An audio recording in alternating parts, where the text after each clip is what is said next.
طيب بسم الله الرحمن الرحيم إن الحمد لله نحمده تعالى ونستعينه ونستغفره ونعوذ بالله من شرور أنفسنا ومن سيئات أعمالنا من يهده الله فلا مضل له ومن يضلل فلا هادي له وأشهد أن لا إله إلا الله وحده لا شريك له وأشهد أن محمدا عبده ورسوله وبعد أيها الإخوة والأخوات السلام عليكم ورحمة الله.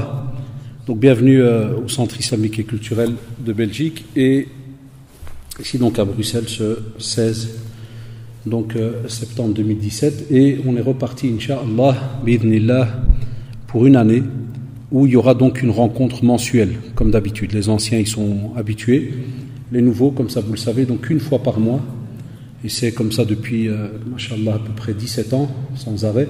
Une fois par mois il y aura donc une conférence que je donnerai le samedi Inch'Allah. En horaire d'été, ça sera donc après la prière donc de l'Asr, et puis dès qu'on passe en horaire d'hiver, ça sera après la prière de l'Maghrib. Et je mettrai donc dans le Facebook en général quel samedi donc il y a conférence. Aujourd'hui, vous avez remarqué, on va parler d'un sujet, on va parler donc d'un sujet que je rappelle en général très souvent en début d'année, et après donc je le mets dans la panoplie, donc dans le YouTube en général, dans la chaîne. C'est un sujet donc qui est le ciment de notre vie, c'est le tawhid, ce monothéisme pur. Et on le rappelle parce que tout ce que l'on fait comme acte durant notre vie est rattaché à ce sujet-là. At-tawhid ya shabab, c'est une des raisons pour laquelle vous êtes donc sur cette terre. Et on verra donc aujourd'hui, c'est juste pousser nos jeunes à revenir vers la lecture, ne fût-ce que d'un ouvrage très très important, très connu, même si cet ouvrage des fois, il arrive qu'il puisse déranger, parce que ce sont nos bases depuis plus de 1400 ans, et quand je dis il dérange, c'est parce qu'il reprend un tas de sujets qui sont mis, subhanallah, à disposition du croyant pour qu'il puisse comprendre son rôle ici sur terre dans le domaine de l'adoration. C'est Kitab al-Tawhid. Et subhanallah, on a différents commentaires qui ont été donc donnés depuis Mohammed ibn Abdul Wahhab, depuis Cheikh Hafidahullah et Rahimahullah, Mohammed ibn Abdul Wahhab, jusqu'à arriver aussi à différentes compilations qu'on a de très très grands savants donc qui sont connus donc de notre époque maintenant, de ceux qui sont aussi décédés, que ce soit parmi les très très grands, très connus comme Cheikh al-Fawzan, Hafidahullah, que ce soit comme aussi le Cheikh Saleh ibn Abdul Aziz al-Cheikh, Cheikh al-Uthaymi Rahimahullah, plein de mashayikh connus, même aussi dans les pays donc du Maghreb, on a, alhamdulillah, un tas d'ouvrages, mais c'est parce que donc très souvent, et je le dis parce que voilà, j'ai ma franchise dans ce domaine-là, c'est parce qu'alhamdulillah, les mashayikh qui nous ont, entre guillemets, envoyé leur savoir, il y a de ça une bonne vingtaine d'années qu'on n'avait rien de spécial à part, jazahumullah, quand je dis rien de spécial par rapport à tout ce qui est des gros commentaires d'ouvrages très connu, c'était quand les premiers doros nous arrivaient avec les cassettes donc d'Arabie. Aujourd'hui, ça fait tout un discours à gauche à droite où on dit que cela pousse à la radicalisation, à ceci, à cela. Mais voilà, comme je dis toujours,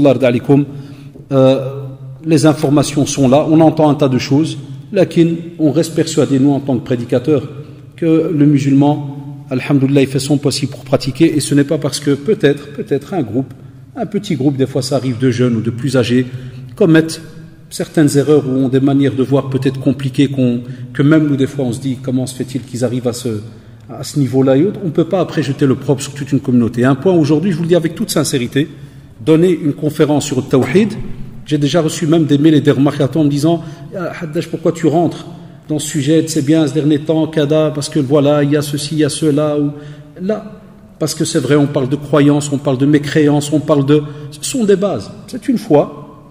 Et cette foi n'est pas là pour qu'on sorte et on insulte qui que ce soit, on le sait, c'est pas le but du musulman, jamais, mais en tant que musulman, c'est pour ça que des fois je parle même, il m'arrive de parler avec des personnes que je connais non musulmanes et qui s'y connaissent un peu dans la religion, qui me dire oui mais il y a des termes, il y a ceci, je leur dis écoutez, ça vous dérange, alors que vous n'avez pas foi en cela, donc en quoi ça pourrait vous déranger, si vous estimez que tout ça est faux et que ça n'existe pas et que vous ne croyez pas en cela, c'est votre droit.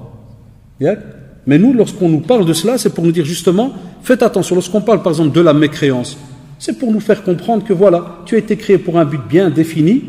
Par qui? Par Allah subhanahu wa ta'ala. Tu dis que tu es croyant et on va voir aujourd'hui c'est pour voir quelques principes, pour vous pousser à aller plus loin. Eh bien on t'a dit le fait que tu es là justement pour l'adorer subhanahu wa ta'ala, eh bien ce Seigneur, il a demandé cela à toutes les autres communautés bien avant nous.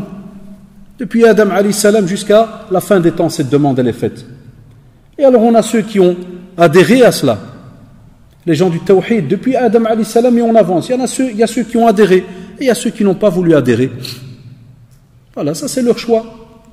Mais on ne peut pas à cause de cela et à cause de ce qui se passe à gauche à droite, on ne peut pas effacer, subhanallah, certains cours chez les musulmans, même si on habite en Europe. On peut demander, na'am, c'est important, on peut demander à certains de faire attention par rapport aux termes dans le domaine des explications et d'être clair. Un exemple, et ils savent que je n'ai pas une langue de bois dans ce domaine, on a des chapitres qui parlent de l'hudoud, par exemple les peines chez nous en islam. Désolé, je suis allergique et ils avaient oublié de nettoyer cette table.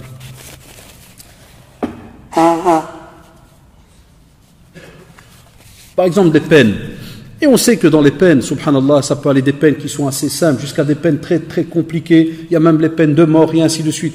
D'office, un prédicateur qui s'y connaît ou un prof qui s'y connaît ne va pas venir à Bruxelles et prendre des simples petits jeunes du quartier et leur parler pendant 3 semaines sur les peines en islam sans rien préciser. Et puis, comme il m'est arrivé, j'ai eu la blague où un jeune est venu. J'étais ici au bureau quand je travaillais ici au centre. Il est rentré très sincère. Il m'a dit salam alaikum, oustad. Je l'ai expliqué aux élèves l'autre fois. Il m'a dit voilà, je voudrais que vous me donnez 80 coups de fouet. Parce qu'il y a un frère qui m'a expliqué voilà, j'ai fait ça. Il m'a expliqué, j'ai fait ça, donc je mérite 80. Et il m'a dit écoute, tu dois aller chez un centre ou bien où il y a des imams et autres. Et si tu n'as pas reçu la peine, Allah, le jour du jugement dernier, ça sera pire. Allah, qui t'a expliqué ça? Un ami au quartier. Alhamdoulilah, j'ai gardé contact, j'y demande, lui, il m'a dit, oui, dans un cours. Voilà, ça existe. On ne va pas toujours dire ça n'existe pas, ça existe. Alors on se corrige, on fait. Donc, la même chose. Le tawhid ya shabab, si on ne prend pas la peine, cette communauté de Muhammad sallallahu alayhi wa sallam, d'avoir nos ouvrages, d'avoir, subhanallah, la moindre des connaissances, ya shabab, c'est dans ce domaine-là. C'est la plus importante. Même nous, on a étudié ici, tout petit peu un gramme à l'extérieur, mais même lorsqu'on a étudié ici, nos machers, jazakumullah, wallahi, que ça soit chez Al-Kharraz, hafidahullah. J'oublierai jamais, je devais avoir 12 ou 13 ans, le premier cours qu'il nous a donné, on était un groupe de 5-6 élèves privés, j'étais le plus petit de la bande, les autres étaient tous d'être la vingtaine d'années, c'était Al-Aqida al-Wasitiyya, Al-Aqida al-Wasitiyya de qui? De Cheikh al-Islam Ibn Taymiyyah, rahimahullah. Petit ouvrage, très bien résumé, mais un trésor. Aussi, donc, que ça soit avec Cheikh Toujgani, hafidahullah. Donc, les machers, dès que tu commences avec eux, il y avait toujours d'abord ce premier cours de Tawhid qui commençait, de l'Aqida. Parce que c'est ta base, pour bien comprendre plus tard certaines demandes qui te sont faites, même dans la jurisprudence, pour bien comprendre plus tard aussi certaines choses qui te touchent. Parce que quand tu vois, subhanallah, les piliers de la foi, on te dit al-imanu billahi, c'est juste? Il faut comprendre ce que c'est. Et puis on te dit al-imanu billahi wa malaikatihi, les anges, wa kutubihi, donc tous les livres sacrés qui ont été révélés, ar-rusul, tous ces messagers qu'Allah subhanahu wa ta'ala a envoyés. Et puis on te parle de quoi? Al-yawm al-akhir, on te parle du qadar, le jour dernier, et on te parle du destin. Mais le premier pilier, c'est lequel? C'est la foi en Allah subhanahu wa ta'ala. Enfin, si tu as foi en Allah subhanahu wa ta'ala et que tu comprends les principes que nos mashayikh ont établis depuis des siècles et des siècles, depuis le prophète sallallahu alayhi wa sallam, et bien même lorsque dans le destin tu es touché par quelque chose, tu ne fais pas n'importe quoi. La preuve, ya shabab, quand je fais les médiations de couple, quand je reçois des fois des personnes qui viennent me parler de certains problèmes, combien de fois je n'entends pas, oui, on m'a proposé dans la famille d'aller prendre des talismans, on m'a proposé d'aller mettre du sel devant l'entrée de mon commerce. Encore ce matin, mon épouse m'interpelle en me disant, subhanallah, incroyable, une amie elle qui a un commerce, elle arrive, elle est en train de ranger donc des robes, cadeaux et tout, puis à ce moment elle voit un truc qui déborde plus ou moins, qui dépasse, elle va voir derrière c'est un faux mur pour attacher les cintres et tout, quand elle tire le sachet, elle trouve tout un sihr, tout un sachet, comme d'habitude, du sel, du riz, des cheveux, des écritures bizarres, des fois un petit cadenas. Ici au centre islamique, la même chose. Un des directeurs que j'ai beaucoup aimé, qu'Allah le préserve, Cheikh Abdelaziz Liahya, avec qui j'ai travaillé une dizaine d'années, ici au centre, C'était mon patron ici au centre, mon directeur. Et rappelez-vous de Cheikh Al-Umayri, vous vous rappelez, hein, qui était l'imam avant Cheikh Abdel Hadi, Cheikh saoudien qui était petit de taille, très souriant, toujours présent. Combien de fois le matin on arrivait toujours, moi et lui, les premiers, tout le temps, les premiers, 8h moins quart, alors qu'on commençait à 9h. Combien de fois, dès que j'arrivais au bureau, il m'interpellait. C'est Rachid, regarde, wallahi, du sihr avec des cadenas, des cadas. Pour qui? Pourquoi? Comment? D'autres qui le font parce que leurs enfants vont se marier. Et ils vont voir tel et tel charlatan. Ils leur préparent un petit... Nos frères africains de l'Afrique noire, parce que nous on est tous africains, mashallah, musulmans d'abord de base, et l'Afrique, comme vous le savez, depuis le nord jusqu'au sud, il y a juste les couleurs qui changent, mais mes amis de l'Afrique noire, ils me disent, les gris-gris par exemple, ce qu'on appelle les gris-gris, c'est juste, hein, il y a 2, 3 frères ici, peut-être les sœurs aussi. Combien il y en a chez nous? Les marabouts, eux ils emploient un autre nom, mais chez nous, le sihr, combien il y a? Sha'wada comme on l'entend, el kahana, l'arrafa, tous ces termes, tous ces gens qui voient dans les verres, qui voient dans tes mains, qui voient dans le plomb, tout ça, ya shabab, wallahi, ça a trait à une aqidah qui est faussée complètement et qui est le contraire du tawhid, qui est le shirk. Le fait qu'on pense qu'on associe à Allah subhanahu wa ta'ala une amulette ou quelque chose, comme a dit Allah subhanahu wa ta'ala, la atamma lahu. Ça veut dire qu'il croit qu'il va la mettre pour que ça va donner, ça va rien lui donner. Et un autre qui met une protection, un autre qui te met, par exemple nos frères turcs, jazahumullah et hafidahumullah jami'an, très sincères dans leurs croyances. Mais il arrive, j'ai plein d'élèves turcs qui me le disent, qui commencent à apprendre petit à petit, ils me disent, Allah, on est, mashallah, on respecte le prophète sallallahu alayhi wa sallam, mais on le voit, il faut fréquenter les gens pour comprendre ce que je dis. Quand on reste toujours dans la même race, des fois, nos frères turcs, tout ce qui est des fois certains sujets de din, ils sont incroyables. Ils peuvent être des fois tout à fait à côté de la plaque dans la pratique, même s'ils ne pratiquent pas. Mais wallah, tu lui parles, il voit que tu as un style kada, ils sont comme ça, ils voient que tu as un style, tu as bien qu'un khamis, et tu lui dis, crains Allah, wallah, il devient blanc. Même des élèves, quand je donne les cours à l'école, des grands, hein. Incroyable, un prof, il va peut-être lui parler, il va faire le type, toi t'arrives, il sait que t'es prof de religion, khudja, ceci, cela, comme il dit, dès que tu lui dis, crains Allah, il s'arrête. Mais au même moment, il a des petits talismans, ils ont les petits yeux, vous savez les petits yeux là, avec noir, blanc, bleu, bleu clair, bleu foncé, hein, tout ça, protection. Et ils sont sincères. Mais il te dit, c'est ce qui va protéger ma voiture, mon commerce, ma maison. Tu le trouves à l'intérieur des restaurants. Chez les Maghrébins, les 5 doigts de Fatima. 5 doigts de Fatima, c'est mohim. Est-ce que Fatima, radiallahu anha, et encore allez voir, hein, wallah, il y a des fois certaines pratiques, c'est très sectaire. Je ne vais pas aller plus loin dans les mots. C'est très sectaire. Ça veut dire, ça n'a aucune trace ni dans la sunna ni dans le Coran, mais allez voir qu'il y a d'autres sectes qui se disent aussi musulmanes ou proches de l'islam, tout ce que vous voulez, et on a 5 doigts de Fatima. Et t'entends les Maghrébins, ils répètent ça. Khamsa ala aynak. À part les Pokémon, toutes ces histoires-là, vous le savez, hein, tout ça, ils te mettent ça, boum, je te rejette. Les 5 doigts, tu m'as envoyé, boum, il te rejette. Allahu Akbar, c'est un truc dessin animé, ça. Des sœurs qui achètent ça directement dès qu'elles deviennent ados, et la mère elle lui achète les 5 doigts parce que quand elle devient jolie, ils vont la haïen, elle va devenir moche, elle va peut-être perdre ses cheveux, ses dents.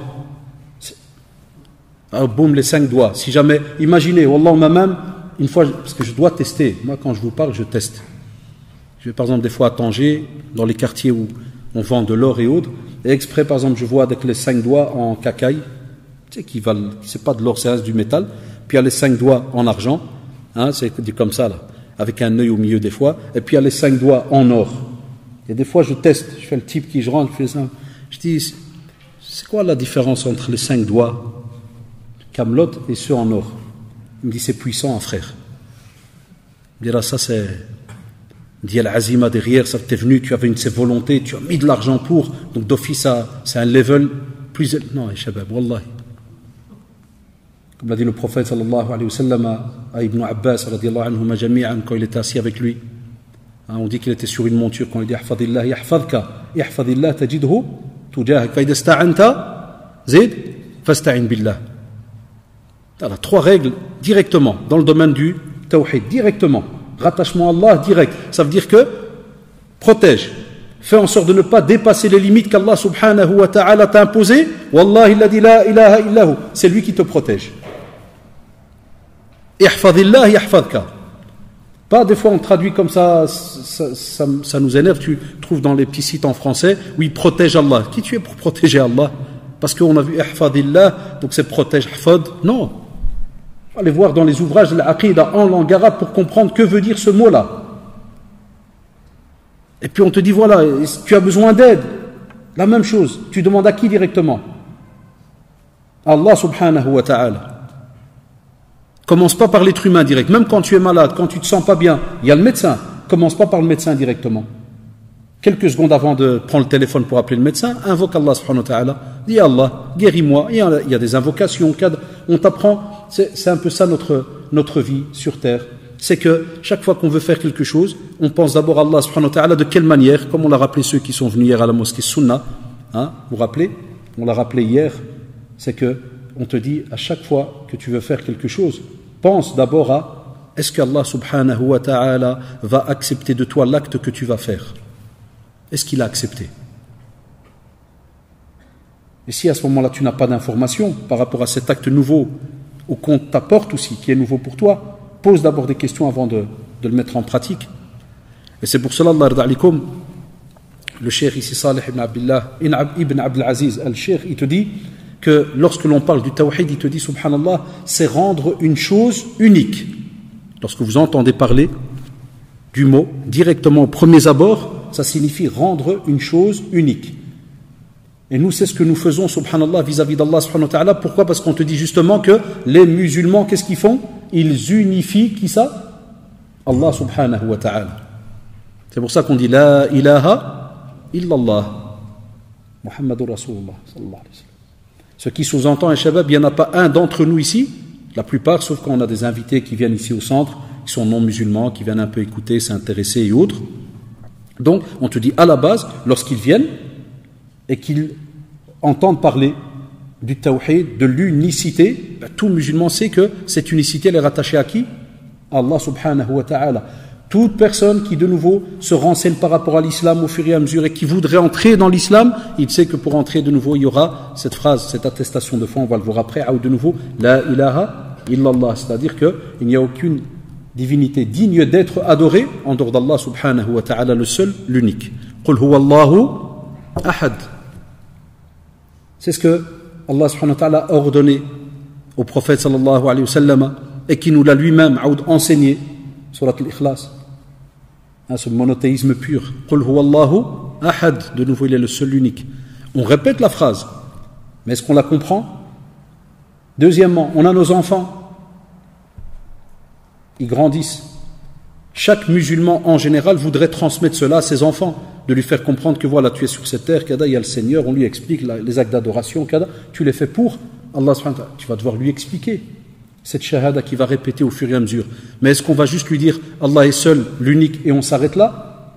On a des petits sujets que nous, et il faut être honnête, la plupart d'entre nous qui sommes nés ici, qui ont grandi ici, beaucoup d'entre nous, nous n'avons pas eu ces sujets-là. Et c'est pour cela, alors vous comprenez aisément dans l'intro, pourquoi je vous ai dit qu'il y a des personnes qui sont très sincères, wallahi, très sincères, mais dès qu'ils sont touchés par une calamité, ils vont aller chez un charlatan, ils vont aller mettre une petite pendule là ou je ne sais quoi, ils vont aller faire ceci et cela, alors qu'ils sont sincères. Mais on va te dire, subhanallah, cette sincérité-là, elle ne va pas les aider dans ce domaine. Parce qu'on va leur dire, nul n'est censé ignorer les lois d'Allah subhanahu wa ta'ala. Cette phrase, on l'a des fois entendue d'une autre manière. Nul n'est censé ignorer la loi. C'est quand des fois tu commets une erreur, une infraction de la route. Alors là, tu acceptes cette phrase. Quand c'est un policier qui te dit, monsieur, désolé, vous avez pris la voiture, vous êtes censé connaître le code de la route. C'est juste? Donc nul n'est censé ignorer la loi. Et même comme ça, tu trouves, subhanallah, l'être humain, il râle, il est embêté, parce qu'il dit, purée, j'aurais dû connaître cette règle. Ah, ils m'ont pris 150 €. Mais quand ça va te prendre toute ta vie, on n'a pas de regret, on ne se renseigne pas. C'est pour cela, Allah yarda alikum, c'est-à-dire que nous, alors les musulmans, on considère qu'Allah subhanahu wa ta'ala, c'est la seule divinité que l'on adore. Pour nous, Allah yarda alikum, il n'y a aucune autre divinité. Ça veut dire qu'on ne donne même pas de statut, comme on dit, de nom, à un autre Dieu. Ça ne nous touche pas et ça ne nous regarde pas. Parce qu'on estime dans notre croyance qu'on n'a qu'un seul Dieu. À ce moment-là, donc, Cheikh, il te dit que dans le domaine du tawhid, on a 3 types. En français, on te dit, on a le tawhid de la seigneurie, c'est-à-dire tawhid al-rububiyya. Et tawhid al-rububiyya, shabab, c'est tout ce qui a trait à la création, l'octroi de la subsistance, le don de la vie, de la mort. C'est comme si donc on unifie Allah subhanahu wa ta'ala dans ses actes.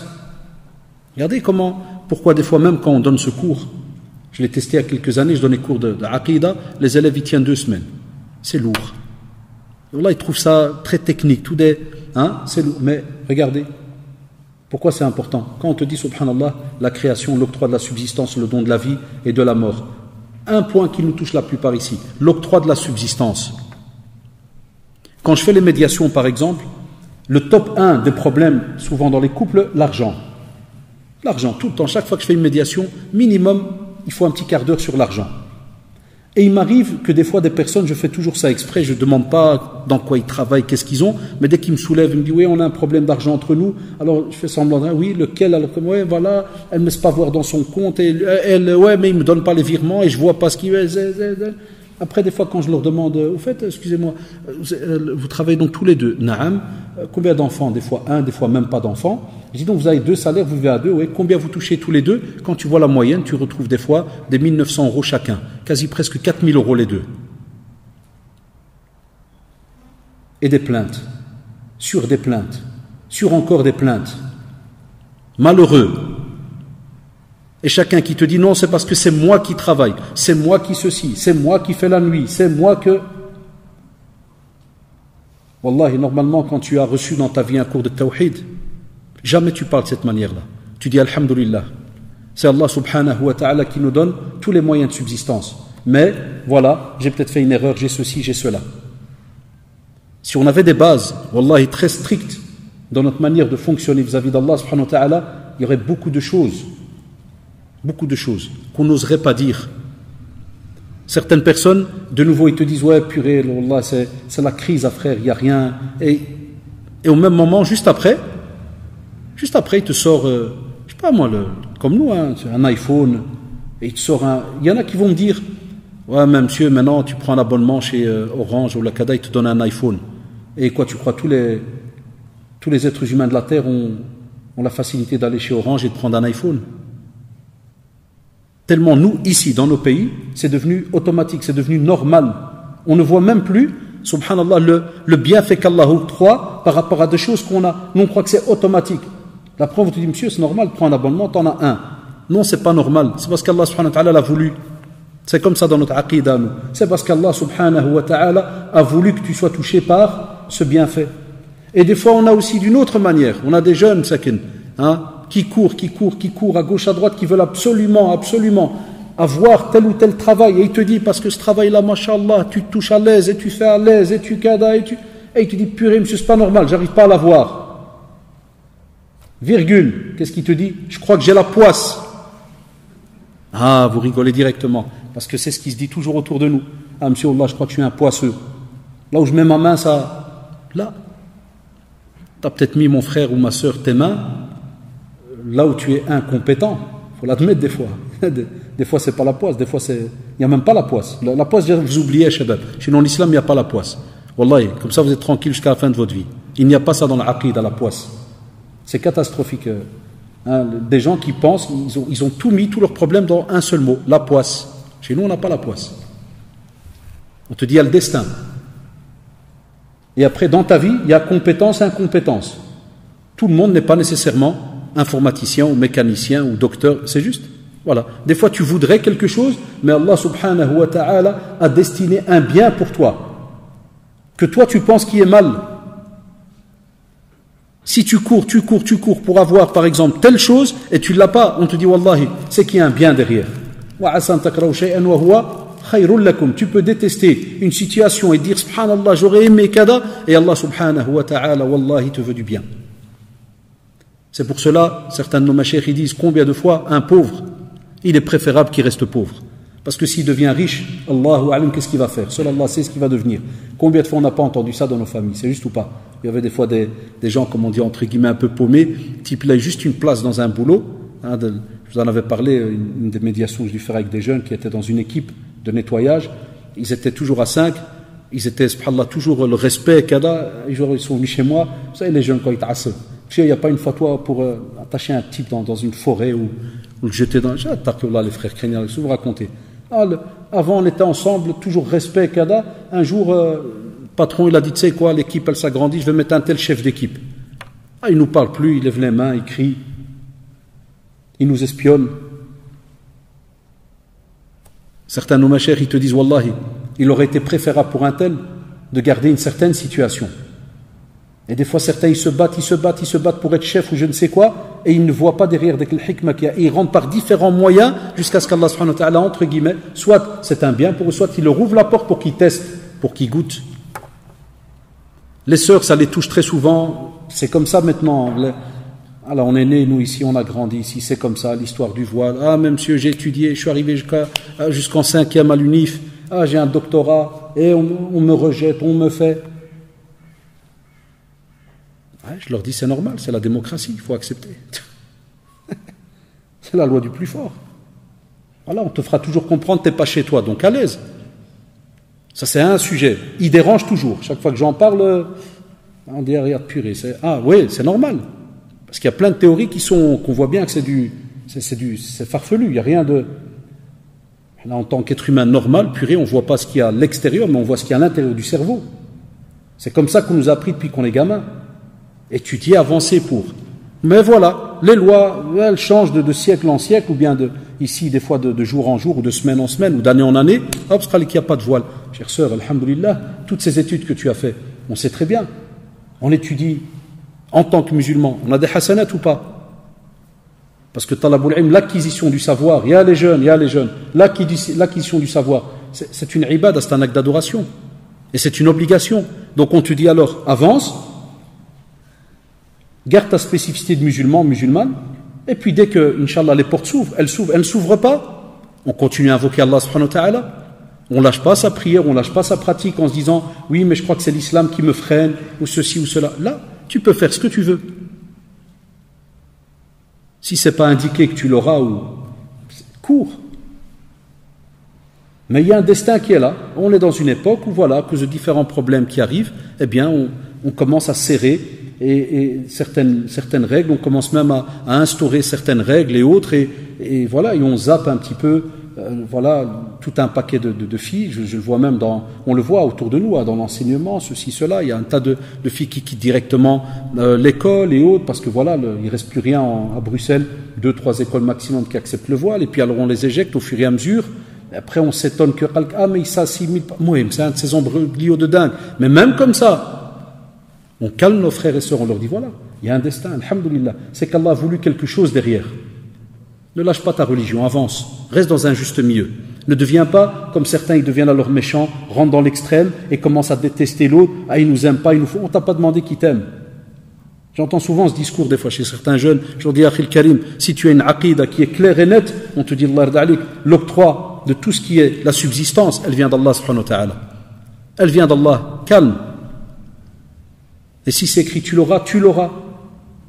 Quand il y a eu les attentats, on sait très très bien, là, beaucoup de jeunes qui travaillent dans le domaine de la sécurité, qui travaillent même à l'aéroport, dès qu'il y avait 2-3 poils sur le visage, on retire tout ce qui était les permissions pour rentrer dans tel et tel endroit. Le gars, il est là depuis autant d'années, il a un certain salaire, puis il me rend compte, c'est pas possible, voilà, moi je t'ai habitué, et j'ai pris un crédit au Maroc, donc même halal, on va dire, un prêt dans la famille, et il y a un bien derrière. Je sais que la réponse, elle est toujours à la seconde, lourde. Il y a un bien derrière, frère. Calme, c'est comme ça, alhamdoulilah. C'est qu'il y a un bien. Il y a des choses, wallahi, on ne sait pas les palper à la seconde, de se dire pourquoi on m'a interdit ceci et cela. Il y a des sagesses qui restent entre les mains d'Allah subhanahu wa ta'ala. Ni tu deviens après un pur et dur, ni tu vas essayer de trouver comment tu vas les embêter. Non, abadan, voilà le musulman, comment il fonctionne. Et ce que je vous dis, Allah en est témoin, ce n'est pas des paroles de schmatise, de dire non, on doit courber les chines. Non, s'il y a des lois, alhamdoulilah, dernièrement, il y a un groupe même en France, ils ont porté plainte, ceci, cela, et puis voilà, dès qu'on voit qu'il y a une injustice, les portes s'ouvrent, et si même comme ça ne va pas, qu'est-ce qu'on dit? Hasbunallah wa ni'mal wakil. Regardez, de nouveau on revient à qui? Allah subhanahu wa ta'ala. Aussi, deuxièmement, on te rappelle dans Tawhid al-Rububiyya qu'Allah subhanahu wa ta'ala, il est l'unique auteur de ses actes, et de manière parfaite.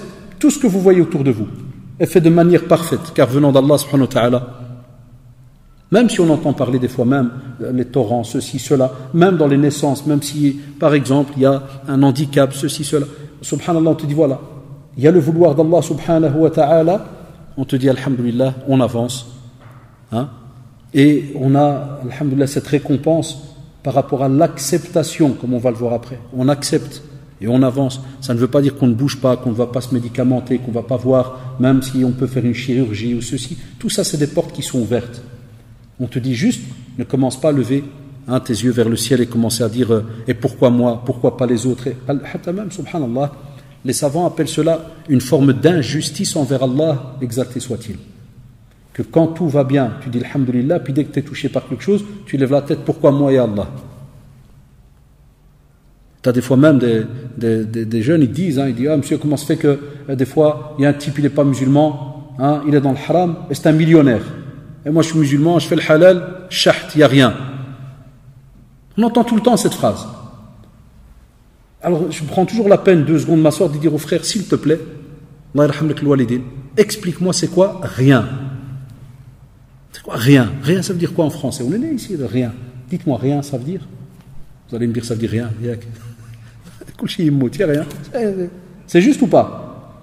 À peine tu lui dis, tu vois tes yeux là, tu vois avec. Là, regarde, shaitan anullah, c'est là que la petite guéguerre, elle commence. Non, mais, non, ça me suis allé, non, pas ça, ça c'est connu. Non. Là, qui t'a dit que c'est rien, le fait de voir? Quand nos frères et sœurs, ils viennent ici, les malentendants, vous avez vu quand des fois ils viennent au coin là avec les gestes?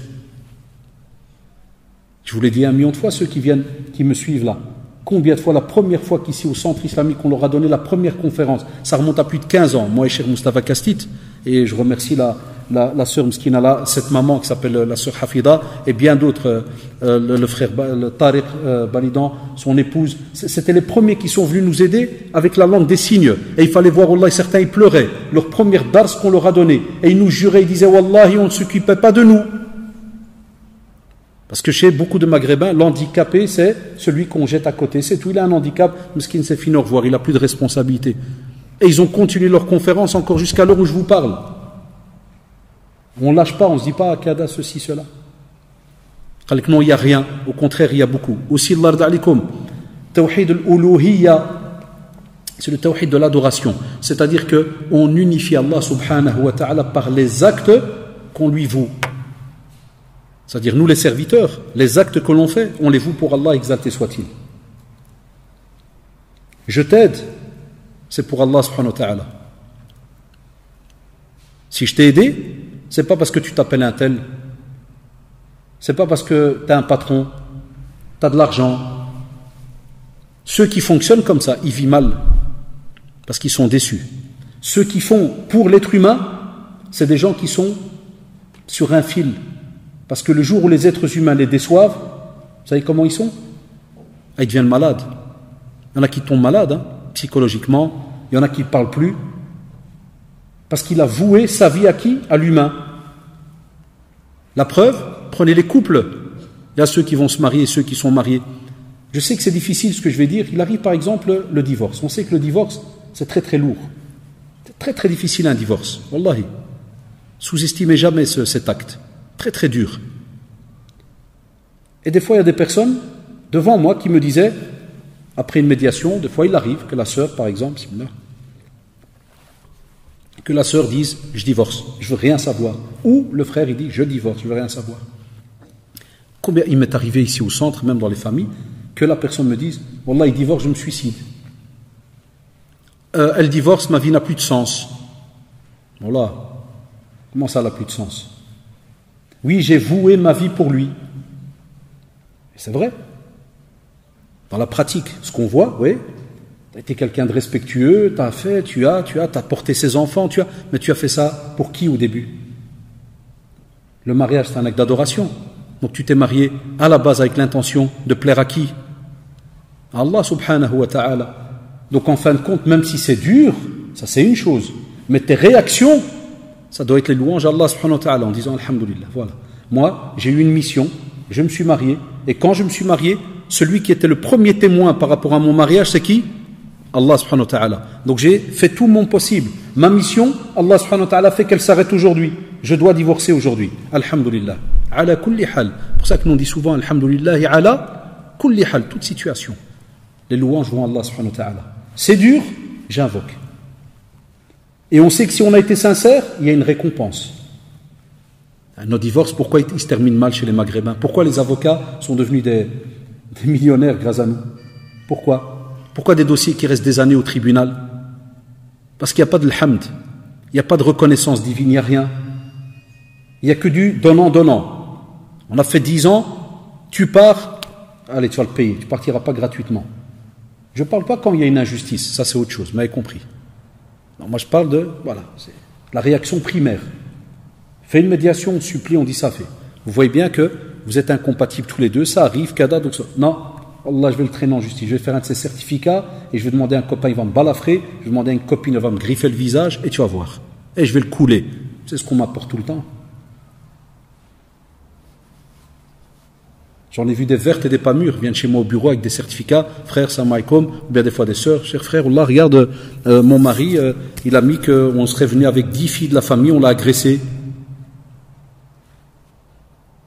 Elle me montre une photo, hein. Et elle pleure, elle me donne des numéros, j'appelle, kada, bon, en fin d'enquête, on voit bien que, il m'arrivait même des fois d'appeler le gars, en disant voilà, centre islamique, un tel et tout, je dis frère, kada, ah Allah qu'elle va payer, billah, je vais lui montrer ce qu'est un homme. On est des rifa frère. Un autre il dit on est des kazaouis à frère. C'est rare ceux qui me disent au téléphone on est des musulmans à frère. Ah, parce que s'il le dit, il est fou, ça passe pas, c'est juste ou pas? Il peut pas, un musulman ne fait pas ça. On oublie que justement, subhanallah, tout ce qu'on fait, et subhanallah, shabab,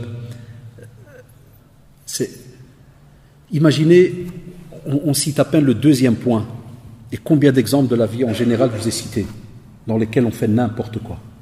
Et je ne suis pas dans un cours de 3 mois, 4 mois, je suis juste dans 2 points.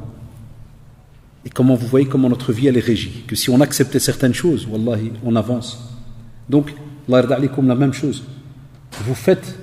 Vous mettez en pratique un acte, il est pour Allah subhanahu wa ta'ala. Aussi, le tawhid dans l'asma wa sifat, c'est-à-dire tout ce qui est les noms et attributs.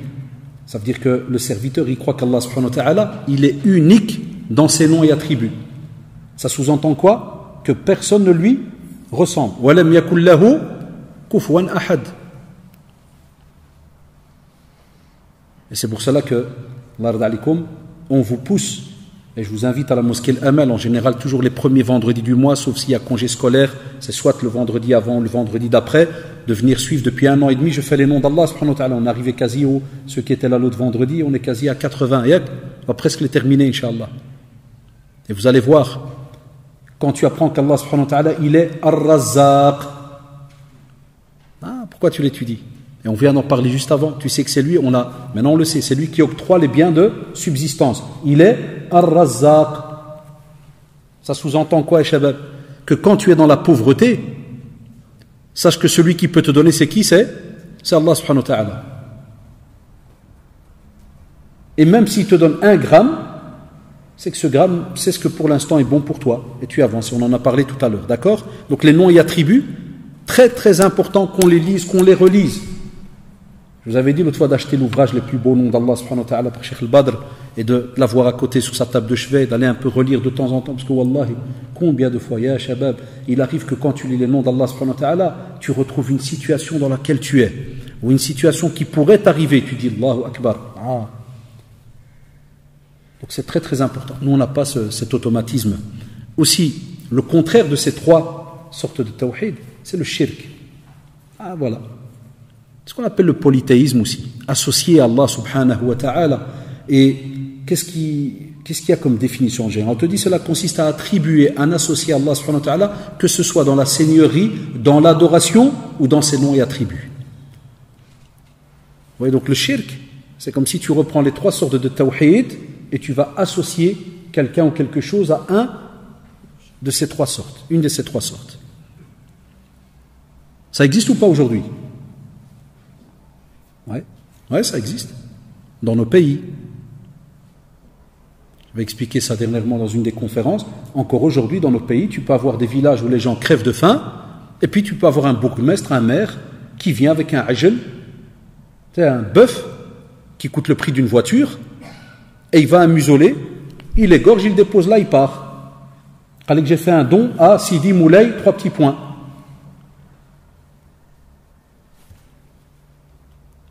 Même ici à Bruxelles, ils le font, wallahi. À Bruxelles, il y a des charlatans, c'est des gens qui viennent m'en parler, ils me disent voilà, c'est bizarre, excusez-moi, parce que un de mes cousins, il m'a dit de venir vous voir, Kada, oui, pourquoi? Eh ben voilà, moi je ne m'y connais pas beaucoup en religion, mais j'ai des petits problèmes, ça fait quelques mois quelques années qu'on essaie d'avoir un enfant, il n'y a pas moyen, et donc le jour où j'en ai parlé, on m'a dit va chez l'imam un tel, j'ai été, il m'a dit voilà, rapporte-moi un coq blanc, un coq brun. Qu'est-ce que les coqs ils ont à voir avec les spermatozoïdes et les ovules? Alors on a eu cours, nous, ici, alhamdoulilah, Wallah, encore maintenant, des fois, je réfléchis, je dis, avoir un enfant, vous savez très bien, Allah subhanahu wa ta'ala, donc il y a l'ovulation, spermatozoïde, hop, le coq est le blanc et le noir. Ça veut dire que, Wallah, quelqu'un y connaît ou? Des fois, ça veut dire le spermatozoïde, il approche, l'ovule, puis au moment où il va dbah, donc le coq il va crier, alors le spermatozoïde va savoir quel chemin il doit prendre, puis le deuxième coq il va crier, puis c'est l'ovule qui va, puis c'est lui, pop, pop. Donc il y a quoi derrière? Nous on en sourit maintenant, parce que la plupart d'entre vous, mashallah, vous êtes au courant, combien de gens, je le dis d'une manière, pas pour rabaisser les gens, Allah en est témoin, mais combien de gens, écoutez-moi bien, quand ils sont dans le désespoir, si, et vous avez compris maintenant, si ta aqida, wallahi, elle n'est pas ferme, tu es capable de tester n'importe quoi, du moment qu'il y a une solution. Et j'avais expliqué qu'on a même des contrées, j'avais expliqué ça dernièrement dans une des émissions, je l'avais dit très rapidement au cours, on a même des contrées dans nos pays où les femmes doivent aller dans tel et tel village où il y a une marée haute, marée basse, où il y a une rivière ou je sais pas quoi, elles doivent se mettre accroupies, une jambe sur une pierre, une autre jambe sur une autre, une flaque arrive, elle ne doit pas porter de petites culottes, quand la vague arrive, si la vague touche les parties intimes, elle va tomber enceinte. Si elle ne touche pas, marée suivante. Et elle doit, et je l'ai vu de mes yeux, c'est pas des blagues, je l'ai vu Allah de mes yeux à la télé. Et ils parlaient donc en Darija, ils expliquaient. Et elle va chez le gars qui surveille le musolé et il lui apporte un tas de nourriture.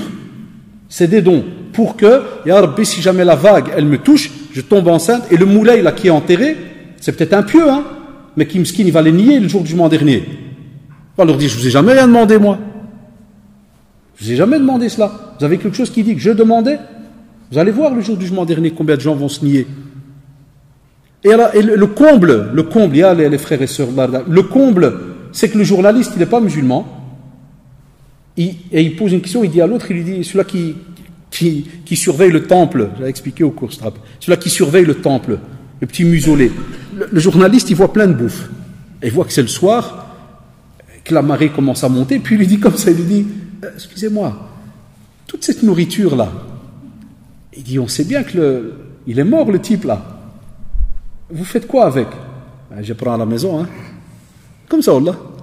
Et avec un beau sourire, il a dit, je prends à la maison, ça va pourrir ici. Mais il lui dit, ouais, je prends. Tu vois la barque, donc l'eau monte, il prend sa barque, il ammar la marchandise. Tabarakallah, les poulets, les viandes, les lapins, et ammar, c'est un millionnaire. Et il rentre dans la maison. Et tous les matins, purée, c'est un boulot dingue. Yawm al-Qiyamah, c'est Jahannam. T'imagines, wal-'iyadu billah, c'est pire encore si lui il connaît la vérité. Allahu Akbar, pire. Déjà on n'a pas d'excuse par rapport à l'ignorance, mais que penser si jamais il sait que c'est du n'importe quoi, c'est pire. Wal-'iyadu billah. On a encore ça aujourd'hui ou pas? Non. On a même des gens qui mettent leur avenir sur 200 grammes de plomb. Wow. 200 grammes de plomb. Vous savez c'est quoi ça, au fait? Tu vas chez une petite vieille, ici à Anderlecht ou Molenbeek, ou Scarbeek, il y en a un peu partout, vous inquiétez pas, les spécialistes de la chimie, et ils mettent de l'eau à ébullition, et ils prennent un peu de plomb, et elles lâchent le plomb dans l'eau. Et dès que, les gars, ceux qui ont fait l'école ici en Belgique, même au Maroc, ils le savent, du plomb à une certaine température, qu'est-ce qu'il fait? Pust, il se fige. Il fait plein de pics. Et la bonne femme, dès qu'il se fige, elle fait « Oh là, ta vie, elle est éclatée, sœur. » C'est jamais vu. Wallah, si j'étais là, j'aurais dit « Smahli al-Hajja, mais excuse-moi. » Le plomb a du 2000 degrés, là. Dès que tu jettes, il t'attaque, c'est normal. Jamais tu le déposes et il va nager devant toi. Il va d'office. Elle lui dit, voilà, ta vie, elle est éclatée. Et comme l'autre, elle est dans le désespoir depuis des mois, des années,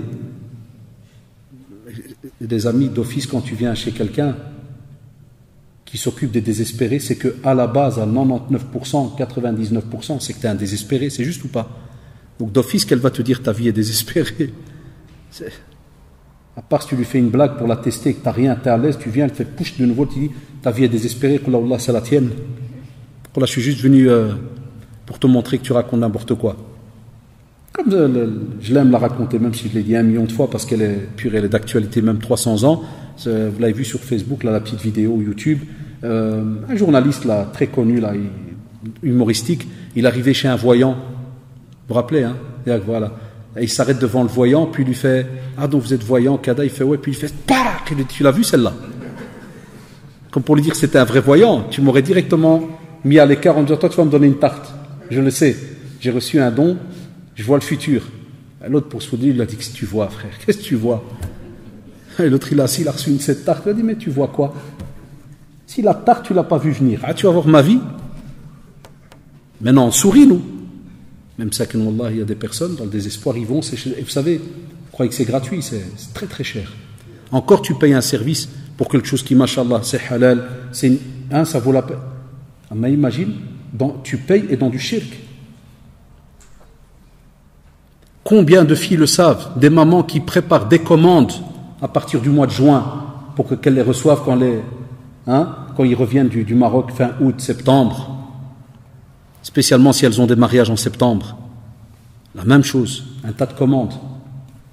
On te dit que ça soit, mettre cet être humain associé à Allah subhanahu wa ta'ala, que ça soit prendre un petit paquet ou quelque chose, du sel, du kada, le rapprocher et lui donner une certaine aussi, entre guillemets, force ou puissance auprès d'Allah subhanahu wa ta'ala, et ainsi de suite. Tout ça, Wallahi shabab, c'est du shirk. Et le shirk, Allah rda alikum, deux sortes de shirk. On a shirk al-asghar. Ce petit shirk, les savants, ils ont dit, en général, il n'exclut pas la personne de l'islam. Mais ils ont expliqué que ça veut dire tu adores Allah subhanahu wa ta'ala, et en plus d'Allah subhanahu wa ta'ala, tu te rattaches à quelqu'un d'autre, et tu lui voues une forme d'adoration, et tu vas même lui mettre un égal dans l'adoration. Et ils ont dit, là, on est dans le quoi? Le shirk al-akbar. Donc l'asghar, le petit, et on a le grand. Le petit n'exclut pas. Le grand, il exclut. Le grand, comme vous l'avez compris, tu mets quelqu'un au même niveau qu'Allah subhanahu wa ta'ala. Tu lui voues un culte comme pour Allah subhanahu wa ta'ala. C'est pour ça que nous, on a l'unicité, on n'a pas de trinité, on n'a pas de ceci, on n'a pas de... on ne voue le culte que à Allah subhanahu wa ta'ala. Et donc, lorsque tu l'adores à lui tout simplement, seul, tu es dans l'unicité. Tu lui rajoutes quelqu'un, tu es dans le shirk. Et le fait que tu lui rajoutes quelqu'un dans l'adoration, dans le niveau, dans le degré, c'est fini. À ce moment-là, wal'a'idhu billah, c'est un shirk qui te fait sortir de la religion. Alors à nous d'aller nettoyer, de voir comment est-ce qu'on fonctionne. Quand on m'invite des fois pour aller pour certaines contrées, des fois même, que ce soit en Belgique ou en France ou des fois à l'étranger, des fois on me dit, attention, le village où vous allez aller, machallah, il y a beaucoup dans ce domaine-là. Eh bien, même si on est dans les années 2000, même si on est maintenant en 2017, incroyable, après 1400 ans minimum, de voir qu'il y a encore des gens qui, en plus du culte envers Allah subhanahu wa ta'ala, tu les vois, ils appellent des shamharosh et des kada et des ceci et tous des termes incroyables. Je te dis non. Aussi, le polythéisme mineur, l'asghar, celui qui n'exclut pas la personne donc de l'islam, eh bien, on ne va pas le considérer au même niveau que le grand d'office, puisqu'on lui a donné un deuxième statut. Mais on va te dire que ce sont des actes que la personne donc va faire, et subhanallah, c'est subtil. Je donne un exemple. Il y a certains mashayikh qui sont très stricts là-dedans, ils vont même loin. Quelqu'un qui, par exemple, pourrait te dire moi je n'ai confiance qu'en toi. Ou bien, si c'était pas moi, ça on entend souvent cette phrase, si ce n'était pas moi, si je n'avais si moi je n'étais pas intervenu, il y aurait eu ceci et cela, grâce à moi, kada kada, on entend souvent ces phrases-là. Ça on te dit de nouveau, le musulman contrôle ces phrases. Il fait attention à ce qui sort de sa bouche. Et on nous apprend, subhanallah, à redire, à reformuler d'une autre manière et de dire alhamdulillah qu'Allah subhanahu wa ta'ala a fait que je sois là pour que je puisse faire ceci et cela. Grâce à Allah subhanahu wa ta'ala et kada kada, 3 petits points, tu expliques, il y a eu ceci et cela. Comprenez, Shabab? Toujours, même dans la formulation de nos phrases, faire donc attention par rapport à cela. Aussi, point suivant, par rapport à la ilaha illallah, comme on l'a dit dans l'introduction. On te dit, Shabab, Cheikh Abdurrahman ibn al-Hassan, c'est le petit-fils de Mohammed ibn Abdul Wahhab, rahimahullah. Il te dit par rapport à la ilaha illallah, il dit que c'est la parole de l'islam et l'islam d'une personne. Donc ça, mashallah, sa religiosité, sa pratique, son islam, il te dit n'est valable qu'après la connaissance de la raison de son établissement. De quoi? C'est-à-dire de la shahada. Ce qu'elle indique et le fait de l'accepter, de se soumettre par les actes. Alors c'est là que de nouveau les problèmes commencent. Combien d'entre nous on dit la ilaha illallah? C'est juste ou pas? Et quand on nous demande de prier, combien ne prions pas? Combien ne prient pas? Beaucoup. Beaucoup de jeunes ne prient pas. Ça, on est gêné de le dire des fois. Oui, on a une grosse communauté, mashallah. Oui, 1 milliard et quelques. Combien de musulmans dans le monde? Sérieux, combien plus ou moins? Presque 2 milliards. On entend beaucoup de chiffres. Et s'il fallait aller trier, combien ne donnent pas la zakat? On en a parlé hier. Beaucoup ne donnent pas de zakat. Beaucoup ne sont même pas au courant des règles de la zakat. Il y a des frères, des sœurs, il y a de l'argent, il y a de l'or, des fois même, qui est là. Ne pose pas de questions. Il y a des terrains à vendre au bled ou je ne sais où. L'intention, elle est de le vendre. Ils ne se renseignent pas par rapport à la zakat d'un bien qu'on vend et un bien qu'on a et qu'on n'a pas encore l'intention de vendre. 2 situations différentes. Dès que tu as l'intention de le vendre, c'est fini. Tu l'as mis en vente, tu dois sortir la zakat dessus. C'est le tien, tu n'as rien fait dedans, même s'il reste là 10 ans, il n'y a pas de zakat dessus. Il y a des règles. Ça, je vous ai donné 1 millionième du livre de la zakat. C'est immense comme chapitre. Donc on te dit, subhanallah, tu dois comprendre cette phrase et normalement tu dois l'accepter et te soumettre, comment? Par les actes. Et le plus grand des actes, c'est que comme vous le savez, on dit la ilaha illallah par la bouche, mais après, on le prouve par notre pratique. Et quand on voit le comportement, quand on voit un tas de situations, c'est pour cela que des fois quand il y a des débats à la télévision, voilà, je taquine parce que je parle à la télé, c'est facile, je suis seul dans le salon, je parle avec elle, donc j'entends le journaliste ou la journaliste, oui, les musulmans, oui, parce que c'est des musulmans, parce que des fois je dis, ouais, c'est facile de tout mettre sur le mot musulman. Non, le mot musulman chez nous, c'est noble, c'est immense. Un musulman, c'est quelqu'un qui est soumis à Allah subhanahu wa ta'ala. Et quand il est soumis, ça veut dire que tu ne le retrouves pas dans n'importe quelle situation. Tu vas le retrouver que là où Allah subhanahu wa ta'ala aimerait qu'il soit. Et il ne fera que ce qui plaît à Allah subhanahu wa ta'ala. Alors quand il y a des exactions bizarres qui sont commises à gauche, à droite, quand dans certains quartiers il y a des comportements bizarres, que ce soit vis-à-vis des femmes, vis-à-vis des non-musulmans, de ceci, de cela, puis on te dit des musulmans, moi ça me blesse. Je dis aux journalistes, je dis non, ça veut dire des Maghrébins, ou bien dit des, je sais pas moi, des Mexicains, des gringos, appelle-les comme tu veux, mais dis pas le mot musulman, le musulman il ferait pas ça. Quand des filles, des Européennes viennent, ou des Belges parlent à la télé en disant oui, on a été dans un quartier de musulmans, majorité musulmane, et nous ont agressés, on n'a même plus le droit de passer dans la rue. Bah, je suis assis, je dis purée, dis un quartier de déglingué ou d'excité, ou appelle-le comme tu veux, pas musulman. C'est à la base le musulman, il te regarde même pas. Musulman qui respecte Allah, mais il te regarde. Parce qu'on a ressorti ça il y a quelques jours, c'est pour ça que ça m'a un peu énervé. J'ai réentendu ça à la télévision et dans le Facebook. Ça m'a énervé.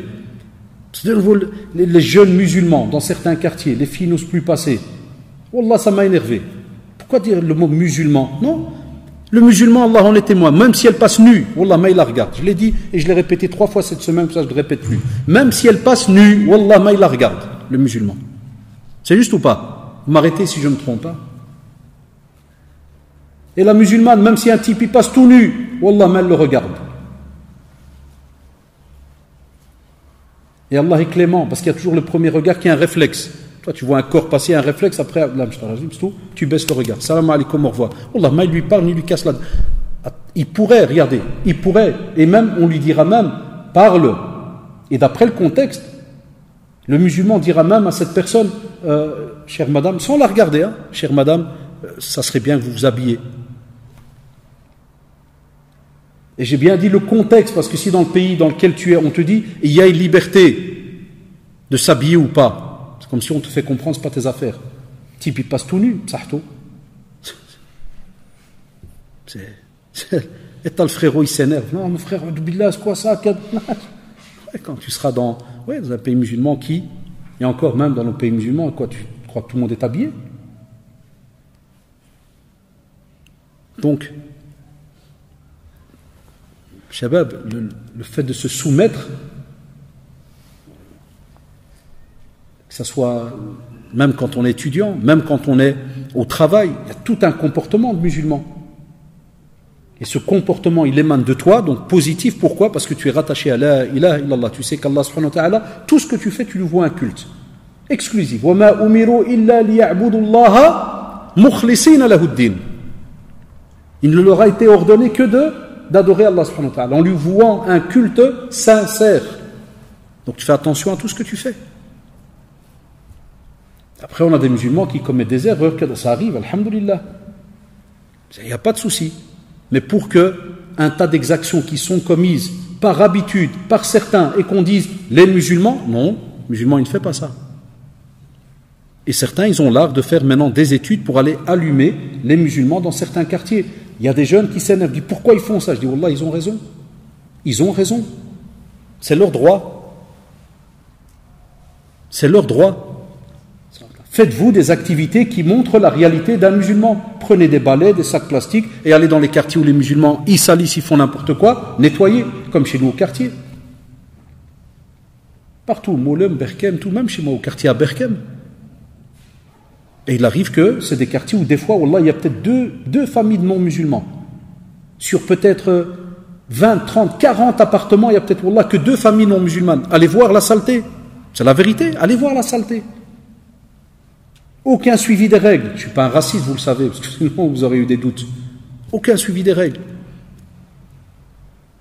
Encore ce matin, type il habite de l'autre côté du quartier, je le connais, wallah, de l'autre côté. Et il vient en Schleit à 8h et il se dit c'est un samedi, mais c'est pas que nous on travaille, on bouge, et il vient avec des poubelles qui n'a pas le droit pour venir dans une benne à ordures à nous avec jaune, bleu. Et il jette, et moi je regarde, je suis de l'autre côté de la voiture, parce qu'elle est haute, donc je le regarde à l'aise. Puis il regarde comme ça, il avance. Aïe. Puis je sors exprès, puis il me regarde, puis il fait semblant qu'il ne m'a pas vu, puis il accélère le pas. C'est quoi ce déglingage? Il est tabé, je t'ai dit, tu sors les poubelles lundi, jeudi. C'est tout calme, sbar, patiente. Tout ça, ça rentre aussi. Alors, vous aurez pu me dire, voilà, oh.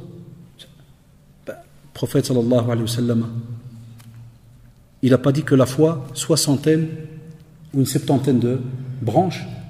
C'est juste ou pas? Al-imanu bid'un wa sittuna ou bid'un wa sab'una shu'ba. A'laha qawlu la ilaha illallah.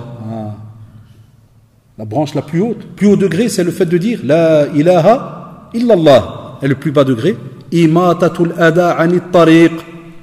C'est-à-dire tu marches, il y a une saleté qui gêne les passants, tu la retires. Wal haya'u shu'batun min al-iman. Et la pudeur est une des branches de la foi. Donc quand tu viens, tu remplis des bennes et que les gens après qui sont censés, ils ont calculé le nombre d'habitants, ils se sont dit maximum combien de kilos de sac, ils vont le mettre là. Maintenant, qu'est-ce qu'on fait quand on rentre dans notre petite pièce là, plein de saleté par terre?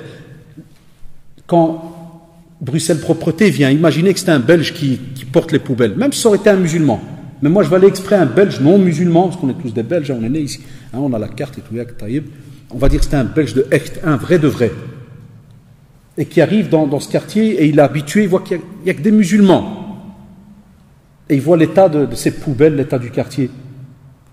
Et après, dans un débat, le soir, il écoute quelqu'un parler, disant, oui, notre religion, c'est la religion de la paix, de la sérénité, de la propreté, de l'ambiance fraternelle.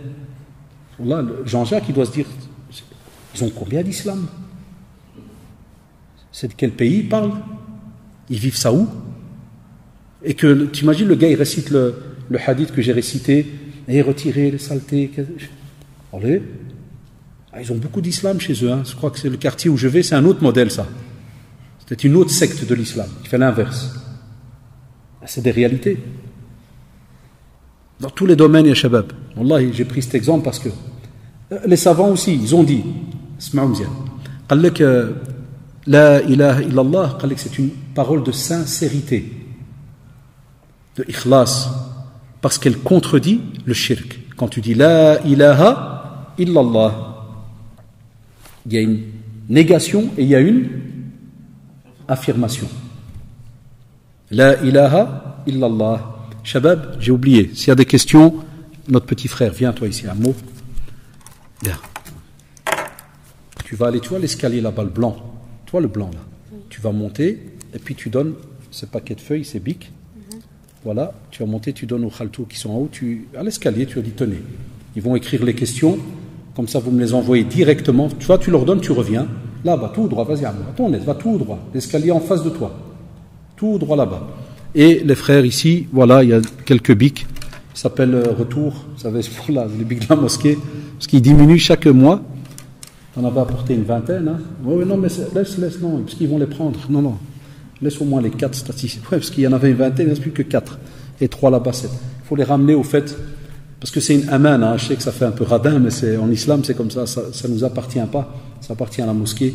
Et donc, l'ard alikum, ils ont dit, négation c'est quoi? La ilaha. Et l'affirmation, illallah.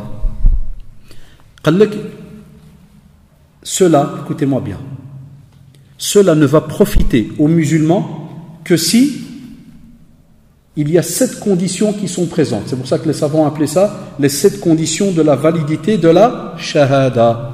Tu vois, shabab, tout ça, nous n'étudie pas. Donc quand vous dites ashhadu an la ilaha illallah, il y a 7 conditions. La première, la science. Ça veut dire connaître son sens.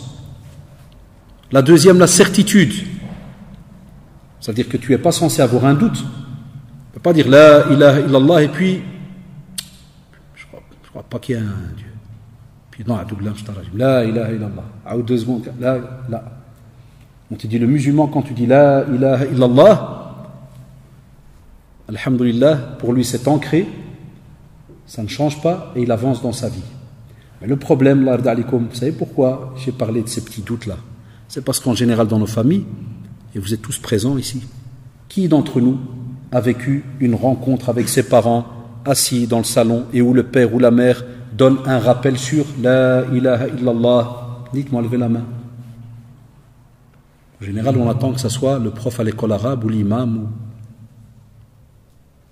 Donc vous, l'ard alikum, parents que vous êtes, futurs parents, quand vous avez un ami qui veut rentrer dans l'islam, une sœur qui veut rentrer dans l'islam, il ne suffit pas tout simplement de lui dire « Ah, vous voulez rentrer dans l'islam ?» Ouais, tu dois dire « Ashhadu an la ilaha illallah ». Dis « Ashhadu an la ilaha illallah ». Alors « Ashhadu an la ilaha », c'est bon, salam alaikum, voilà, tu es musulman, voilà, c'est bon. Et voilà, Dieu est grand, alhamdoulilah. Tu peux aller à la mosquée et tout.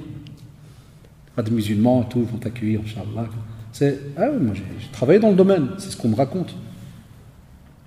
J'ai eu des gens qui sont convertis, ils viennent chez moi, au bureau, en bas, des reconvertis, il me dit j'ai un doute, parce qu'au travail, j'ai un ami maghrébin, il m'a dit, je dois faire ça. Un autre, il m'a dit, non, c'est pas bon, tu dois faire ça. Le type, il connaît rien. Et un troisième, il m'a dit, les deux, ils connaissent rien. Il m'a dit, maintenant, je ne sais plus qui connaît quoi, maintenant. Wallahi. Et les gars, on est du métier. C'est des années de témoignages. Je vous l'ai déjà dit, moi et Cheikh Kastit, on a fait ici plus de 5000 et quelques conversions à l'islam, reconversions. Wallahi. On a fait des milliers, tous les jours. J'en ai écouté des histoires. Tu dis, la science, explique-lui d'abord que veut dire la ilaha illallah. Certains même, ils vont plus loin. Ils n'expliquent pas, mais quand le gars vient lui dire, ouais, comment on fait, je voudrais rentrer dans l'islam. Ah ouais, tu veux rentrer dans l'islam. Bon, d'abord tu vas aller à l'hôpital, tu vas faire la circoncision. Quand tu fais la circoncision, tu viens discuter. Une fois, j'ai eu un reconverti, avant qu'il se reconvertisse, chez moi au centre, au bureau, il m'a dit, monsieur, voilà, j'aime l'islam, je sais pas, je sens à l'intérieur, je veux, mais il me dit, mais il y a un problème, pour l'instant, je ne peux pas aller faire l'opération de circoncision. Je dis, mais pourquoi vous parlez de ça maintenant? Ben parce que mon copain Abdel au travail m'a dit, ah non, hein, pas possible. Hein. Sérieux? Il me dit, oui, oui. Je dis, vous avez son numéro? Souvent, je faisais ça, là. J'étais plus jeune, hein. Il y avait encore du fightage. Je pouvais courir, maintenant on avait. Je dis, tu as le numéro? Wallah, il me passe, je l'appelle. Ah ouais, oui, c'est le Haddaj Centri. Ah, mashallah, c'est Haddaj. Je dis, tu connais, j'invente, hein, pour pas que le gars il se reconnaisse. Bernard? Oui. Ah oui, mashallah, je lui ai dit, il veut rentrer dans l'islam. Et que tu lui as dit, je dis, d'abord prends rendez-vous à l'hôpital. Je dis, toi, tu dois aller à l'hôpital. Là, tu le laisses. Mais en rigolant, wallah, je rigolais avec lui. Hein. Je dis, wallah, c'est toi qui dois aller à l'hôpital. Pourquoi tu dis ça, Oustad? Je dis, Allah, qui t'a dit de lui dire ça? Ah, wallah, moi, c'est un frère qui m'a dit. Ah, ils ont des hadiths incroyables. Un frère m'a dit qu'un frère m'a dit qu'un frère m'a dit. Et m'skin. On le fait ou pas? Oui, il y en a qui le font. Comment tu veux alors qui? Donc, la science, ya shabab, ça veut dire, va étudier, renseigne-toi, qu'est-ce que ça veut dire? Fais-lui lire un ouvrage sur cette relation qu'on a nous, entre nous et Allah subhanahu wa ta'ala, la certitude, la sincérité, contraire aussi, subhanallah, qui contredit le shirk. Et on l'a expliqué tout à l'heure dans nos actes. La véracité, quatrième condition, qu'est-ce que ça fait? Ça empêche l'hypocrisie. Comme il a dit Cheikh Rahimahullah. Ça empêche l'hypocrisie. Le musulman est quelqu'un de véridique. Et Allah subhanahu wa ta'ala aime le véridique. Il n'a pas deux visages. Même nous maintenant en tant que musulmans et en vivant dans un pays non musulman, voilà, alhamdoulilah, il y a des bienfaits dans tous les domaines. Le musulman, s'il y a quelque chose qui existe dans sa religion, ça m'arrive, moi j'ai plein de collègues, ils savent que j'étais prof de religion islamique, ils me disent, est-ce que c'est vrai qu'il y a ça dans votre religion?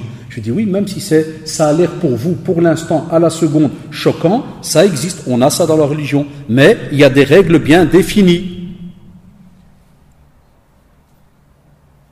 Mais tu peux pas, parce qu'il y a eu tel et tel problème autour de nous, commencer à mentir. Non. Comme on le voit maintenant dans les débats, hein, parce qu'on est en train de parler, par exemple, de radicalisation, de ceci, de cela. Elle existe, cette radicalisation, c'est une réalité. Je le vois de mes propres yeux. J'ai des jeunes, par exemple, des fois même à l'école, des fois même ici. Ça peut arriver même au centre islamique dehors, pas à l'intérieur, dehors.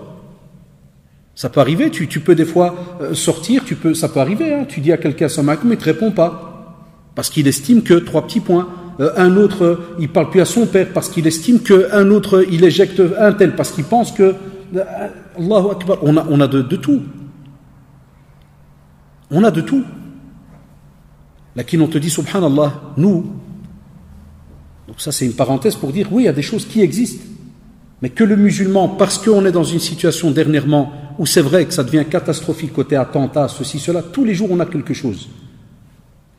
C'est pas parce que maintenant des non-musulmans vont commencer à te poser des questions sur ta religion, sur des petits sujets pointueux qui titillent, qui sont un peu embêtants, que tu vas faire semblant que ça n'existe pas. Non, ça y a pas, c'est juste dans la tête de certains barbus. Mais non, ça n'existe pas. Non, on n'a pas.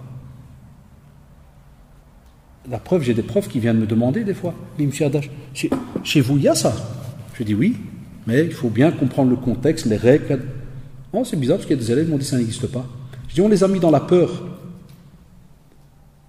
Ah, ça c'est le revers de la médaille maintenant. Quand on demande même des fois, entre guillemets, à certains professeurs, les pauvres, c'est pas leur domaine, entre guillemets, hein, de commencer à apporter des renseignements si jamais on sent qu'il y a une radicalisation.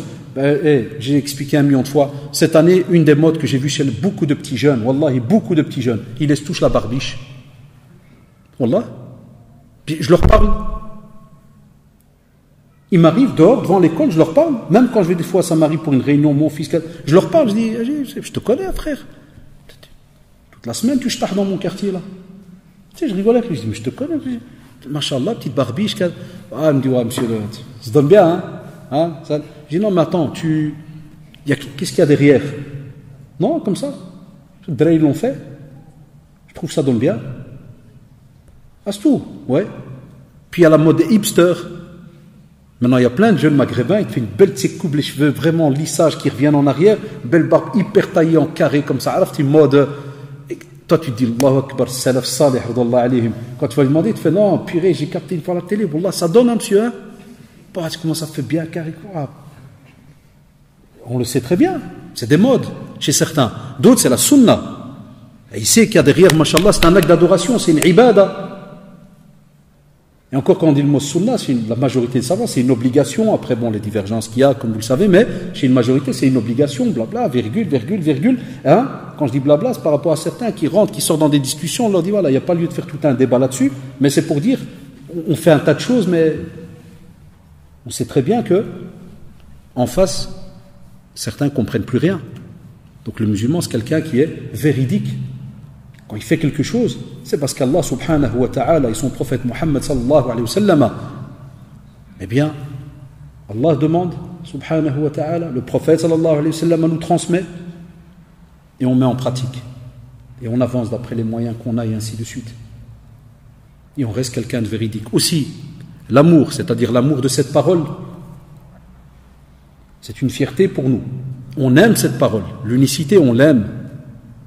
La ilaha illallah, on l'aime, wallahi. C'est parce que ça, subhanallah, ça nous rappelle l'adam à la grandeur d'Allah subhanahu wa ta'ala. Et on a besoin de ces sujets-là. Dans notre vie, là, toujours courir, travailler, courir à gauche, à droite. Quand est-ce qu'on pense à Allah subhanahu wa ta'ala? Même la prière, des fois, du 200 à l'heure et tout ce que vous voulez.